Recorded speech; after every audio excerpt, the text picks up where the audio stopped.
From the Presidential Palace, Manila, Dateline Malacañang.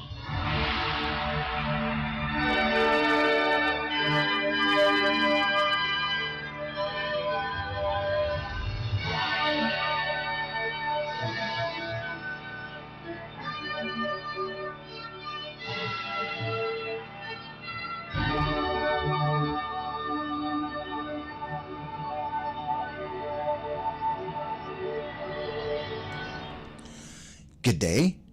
This is Dateline Malacañang. For our top story, Philippine President Ferdinand R. Marcos Jr. on Monday expressed strong opposition to certain provisions of Senate Bill number 1979 or the Teenage Pregnancy Prevention Bill, particularly its approach to sex education. The President said he will veto it if passed in its current form. In a media interview in Taguig City, the chief executive reaffirmed his support for sex education but rejected the woke elements in the bill, which he called ridiculous and abhorrent. President Marcos said last week that he supports sexuality education for children. Days later, the president expressed his shock after reading the bill in detail, particularly over elements he deemed to hypersexualize children. The president criticized the proposed teachings, including instructions on masturbation. He further emphasized the importance of parental rights in educating their children. Despite his opposition to certain provisions, President Marcos reiterated his support for teaching essential topics like anatomy, consequences of early pregnancy, and risks of human immunodeficiency virus or HIV. I was asked last Thursday on what my opinion was on sex education in schools. And I stand by my answer that sex education is extremely important. When I was talking about sex education, I remembered our sex education when I was in school. At ang itinuro sa amin ay anatomy. What is the anatomy of male and female reproductive systems? Naalala ko pa, nanood kami ng video ng mga cell na nagdi-divide para maging baby. Yun ang tinuro sa amin. Kailangan talagang malaman ng mga kabataan yan. However, over the weekend, I finally read in detail Senate Bill 1979. And I was shocked and I was appalled by some of the elements of that. Because all this woke that they are trying to bring into our system. You will teach four-year-olds how to masturbate. That every child has the right to try different sexualities. This is ridiculous. It is abhorrent. It is a travesty of what sex education should be to the children. What about the parents? Wala na silang karapatan na silang mag-decide kung ano at kailan tuturuan yung bata. I'm a parent and I'm a grandparent. So I feel very strongly about this. So, let me be very, very clear. I still believe that sex education, in terms of teaching kids the anatomy of the reproductive systems of male and females, is extremely important.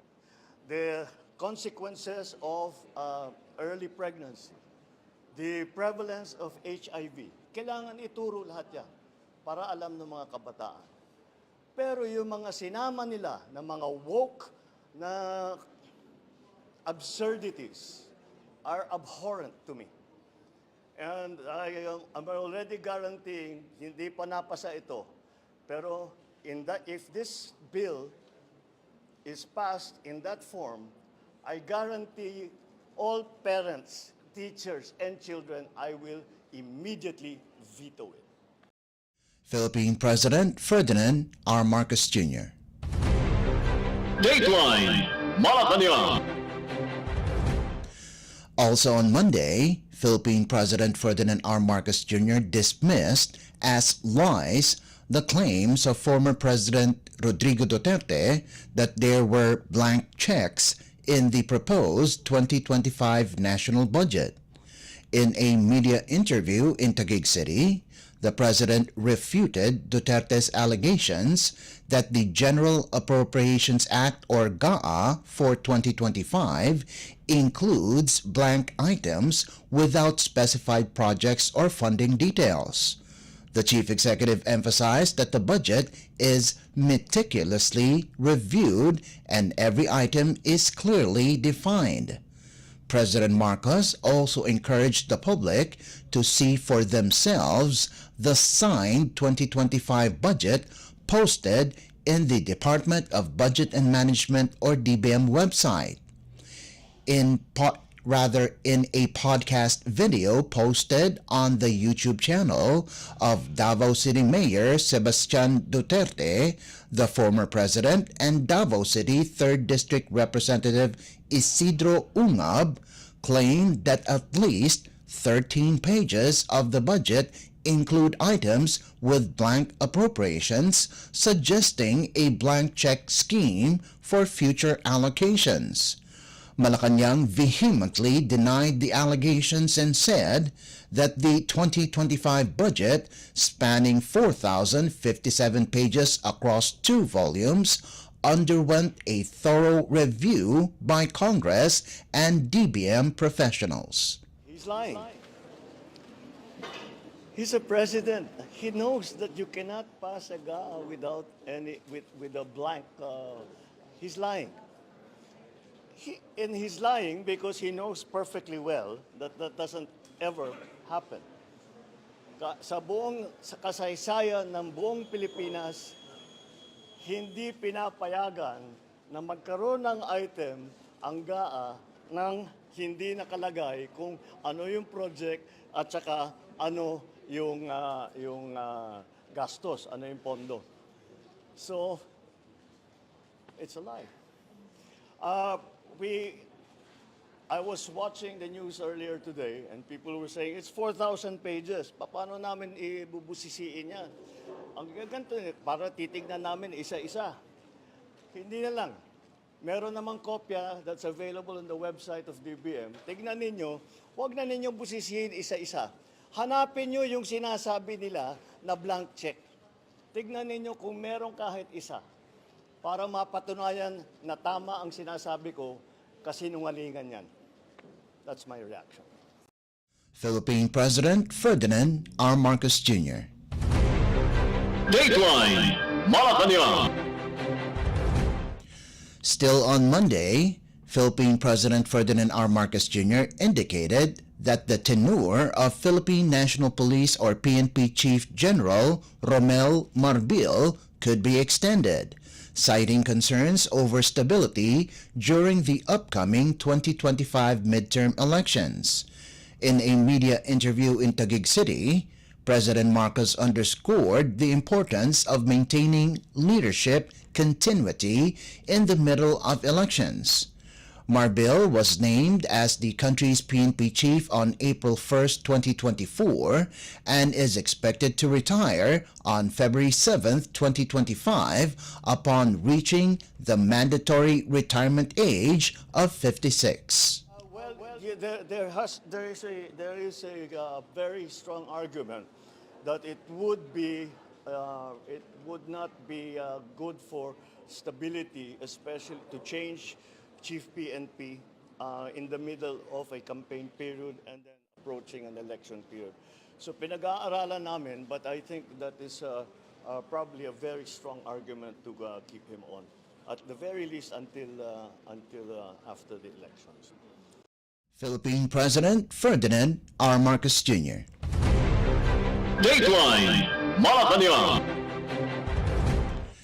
Meanwhile, Philippine President Ferdinand R. Marcos Jr. on Monday said the government is studying the Metropolitan Manila Development Authority or MMDA's recommendation to adjust government working hours in Metro Manila as a measure to ease traffic congestion.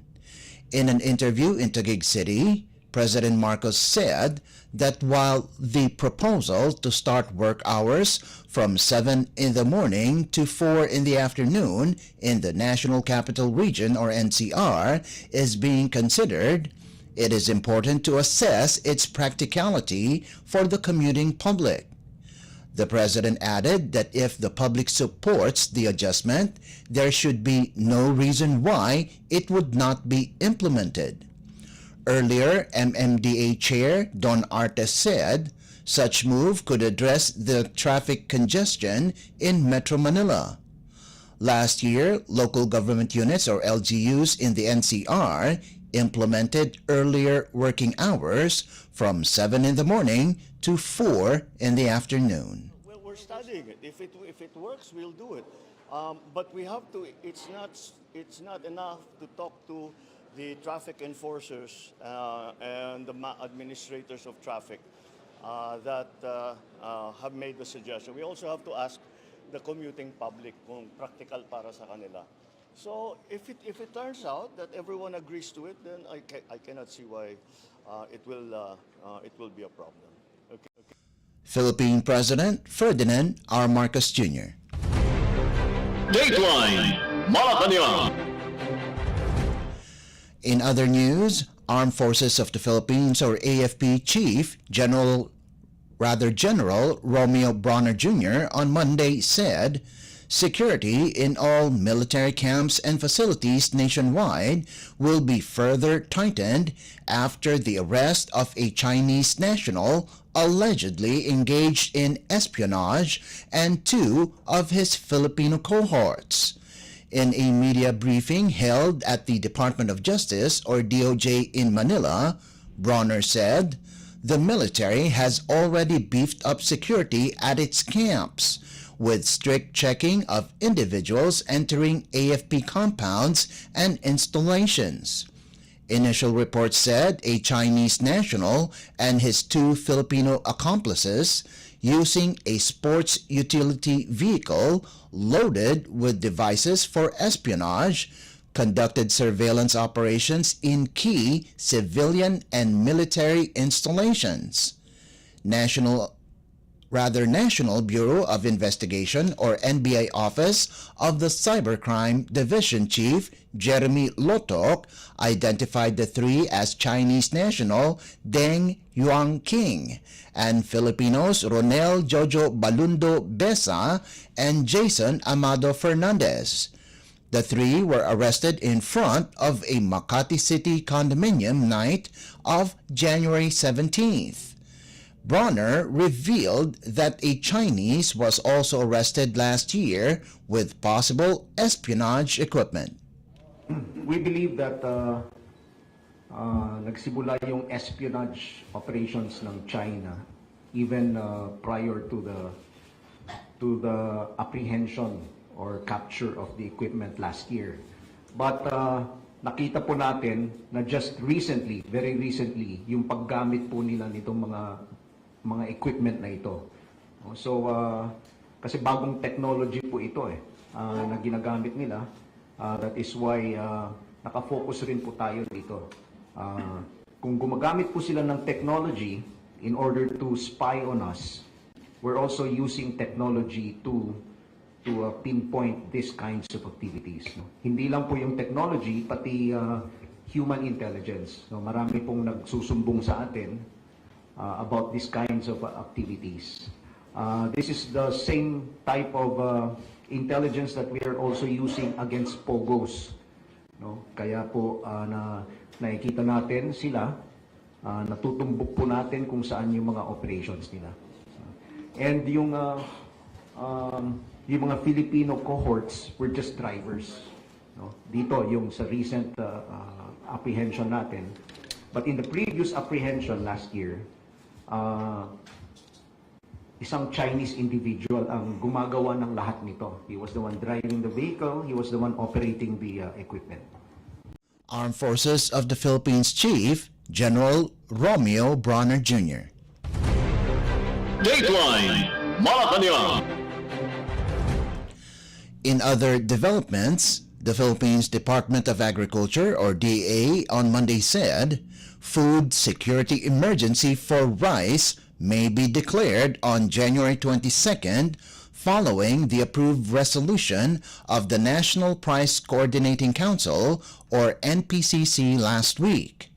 In an interview, DA spokesperson Assistant Secretary Arnel de Mesa said that by Wednesday, Secretary Francisco Chu Laurel Jr. will be the one to declare a food security emergency.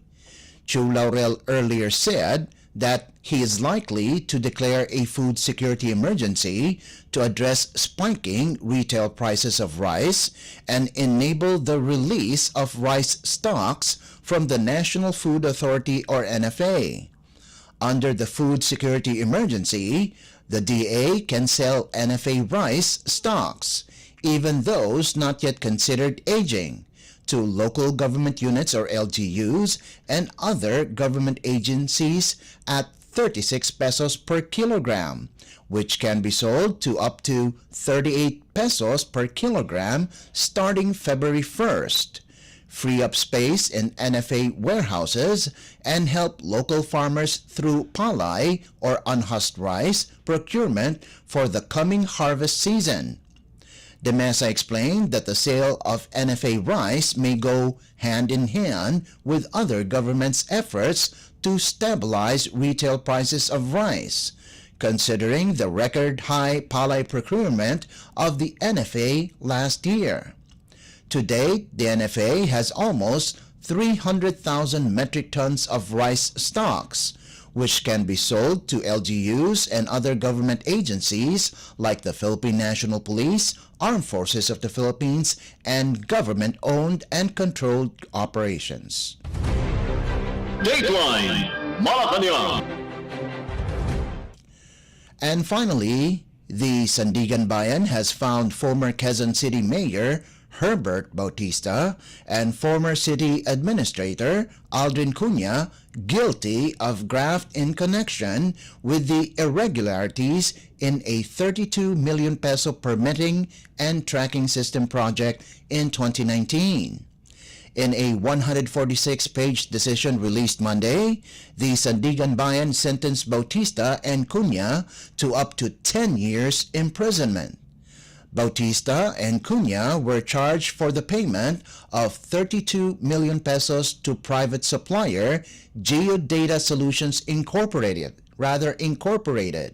for the online occupational permitting tracking system, which was supposed to expedite City Hall transactions. The prosecution said the payment proceeded even without authorization from the City Council and proof of complete delivery by the supplier. As a result of their conviction, Bautista and Cunha are now perpetually disqualified from holding public office. The anti-graft court, however, did not order Bautista and Cunha to pay fines since the public funds involved were received by the private firm, which is not a party to the case. Bautista served as Quezon City Mayor for 3 consecutive terms from 2010 to 2019. The Sandiganbayan decision was penned by Associate Justice Maria Teresa Dolores Gomez Estuesta, with the concurrence of Associate Justices Zaldi Trespeces and Georgina Hidalgo. Dateline Malacañang.